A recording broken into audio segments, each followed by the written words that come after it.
Text 15:1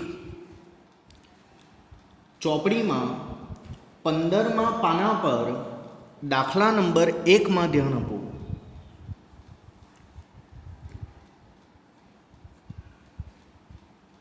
.765 ને સંખ્યા રેખા પર દર્શાવો.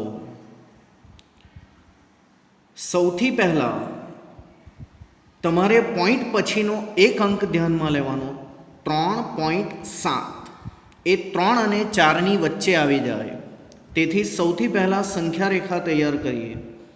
1 2 3 4 5 6 7. મારે 3 અને 4નું કામ છે, તેથી તે પ્રમાણે સંખ્યા રેખા આપણે બનાવવાની. હવે અહીંયા હું મોટો બિલોરી કાચ જ્યારે મૂકું ત્યારે આ 3 અને 4 વાળું આટલો રેખાખંડ મોટો થઈ જાય અને 3 અને 4 આ પ્રકારે દેખાવા લાગે. હવે 3.7 આની અંદર આવી ગયા, આપણે ધ્યાનમાં લઈ લીધું. બીજો અંક ધ્યાનમાં લેવાનો 3.76. બે આંકડા ધ્યાનમાં લેવાના. આ 3 પછી સીધા 4 થઈ કેવી રીતે જાય? તો બે આંકડા પ્રમાણે અહીંયા 9 બિંદુ દર્શાવવાના અને 3 થી 4 થવાનું કારણ 3.10, 3.20, 3.30, 3.40, 3.50 થી 3.90. 10 થી લઈને 90 સુધી 76 ક્યાં આવી જાય? એકડા પ્રમાણે 76, 70 અને 80ની વચ્ચે આવી જાય. તેથી અહીંયા બિલોરી કાચ રાખતા 3.70 અને 3.80 આ પ્રકારે મોટા દેખાવા લાગે. હું 3.70 લખું કે 700 લખું એક જ કહેવાય, એટલે કે પાછળ ગમે તેટલા 0 લખી શકાય. હું 3.80 લખું કે 3.800 લખું બંને એક જ કહેવાય, એટલે કે પાછળ ગમે તેટલા 0 લખી શકાય. 3.700 થી 3.800. પણ 700 થી 800 થઈ કેવી રીતે ગયા એ પ્રશ્ન છે. તો વચ્ચે 9 ટપકા 9 બિંદુ બીજા બતાવવાના. 3.710, 3.720, 3.730 થી 3.790 એ પ્રમાણે દર્શાવાશે. હવે એક આંકડો ત્યાર પછીનો ધ્યાનમાં લેવાય. 765 ક્યાં આવી જાય? 765 એકડા પ્રમાણે ક્યાં આવે?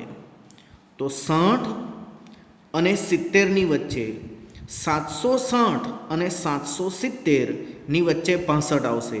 અહીંયા બિલોરી કાચ મૂકતા આ પ્રમાણે ફેલાશે. 3.760 થી 3.770. આ 60 થી 70 થઈ કેવી રીતે ગયા એકડા? 760, 3.761, 3.762, 3.763 થી 3.769 આ રીતે દર્શાવાશે. હવે આપણને જે બિંદુ જોઈતું હતું એ અહીંયાથી મળશે 3.765. આ જ માગેલું બિંદુ પી છે. એક સરખા બે દાખલા મેં તમને સમજાવ્યા. ત્રીજી વખત પ્રયાસ કરું છું. ટેક્સ્ટ 14:11 ચોપડીમાં 14મા પાના પર 11મા દાખલામાં ધ્યાન આપો. 5.3 7 રિપીટ ને 5 દશાંશ સ્થળ સુધી, એટલે કે 5.37777 સુધી દર્શાવો એવી સૂચના છે. 5 દશાંશ સ્થળ સુધી કીધેલું છે, પણ હું તમને 4 સુધી જ સમજાવું છું. તમે ધ્યાન આપો. 5.3 7 રિપીટ એટલે કે 5.37777. આપણે અહીંયા સુધી જઈશું. 5.377 સુધી હું તમને સમજાવું છું. સૌથી પહેલાં તમારે 5.3 પોઈન્ટ પછીનો એક અંક ધ્યાનમાં લેવાનો. 5.3 ક્યાં આવી જાય? તો 5 અને 6ની વચ્ચે દર્શાવવાનો. 3 4 5 6 7 8 9 10 સંખ્યા રેખા દર્શાવી. હા, 5.3 એ આ બેની વચ્ચે આવી જાય, 5 અને 6ની વચ્ચે. તેથી અહીંયા તમારે બિલોરી કાચ મૂકવાનો, એટલે આ રેખાખંડ મોટો થઈ જાય, 5 અને 6. 5.00 થી 6.00. હવે 5 થી 6 ડાયરેક્ટ થઈ કેવી રીતે ગયા, હું તમને ત્રીજી વાર આ બતાવું છું. 5.10, 5.20, 5.30, 5.40 થી 5.90, વચ્ચે 9 ટપકા. આમ 5 અને 6 દર્શાવ્યા. પોઈન્ટ પછીનો બીજો અંક ધ્યાનમાં લેતા 5.37. એકડા પ્રમાણે 37 ક્યાં આવે? 30 અને 40ની વચ્ચે. અહીંયા તમારે બિલોરી કાચ મૂકવાનો.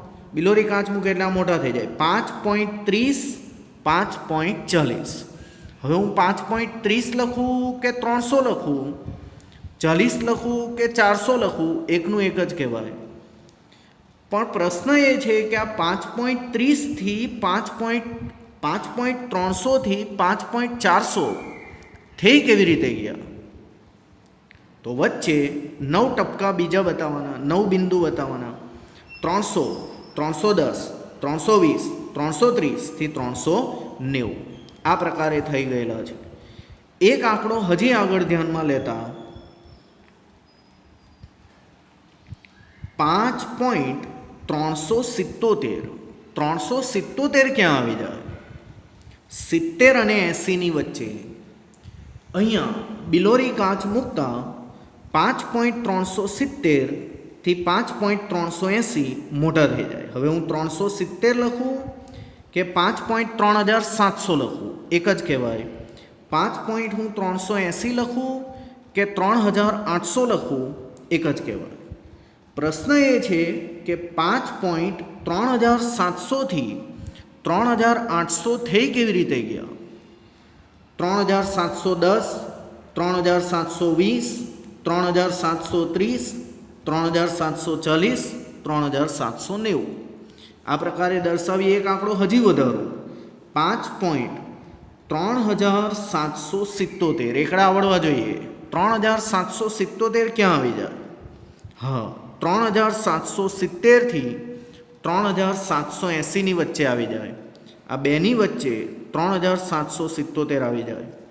આ બેને વિસ્તાર કરતા 5.3770 થી 5.3780. 70 થી 80 એકડા તો બધાને આવડે. 70 થી 80, 71, 72, 73, 74 થી લઈને 3780. હવે આપણને જે બિંદુ જોઈતું હતું તે આમાં મળી જશે 5.3777. એ લોકોએ 5 અંક સુધી કીધેલું, પણ હું તમને 4 અંક સુધી જ લઈ જાઉં છું. આટલું જ શીખવાનું છે.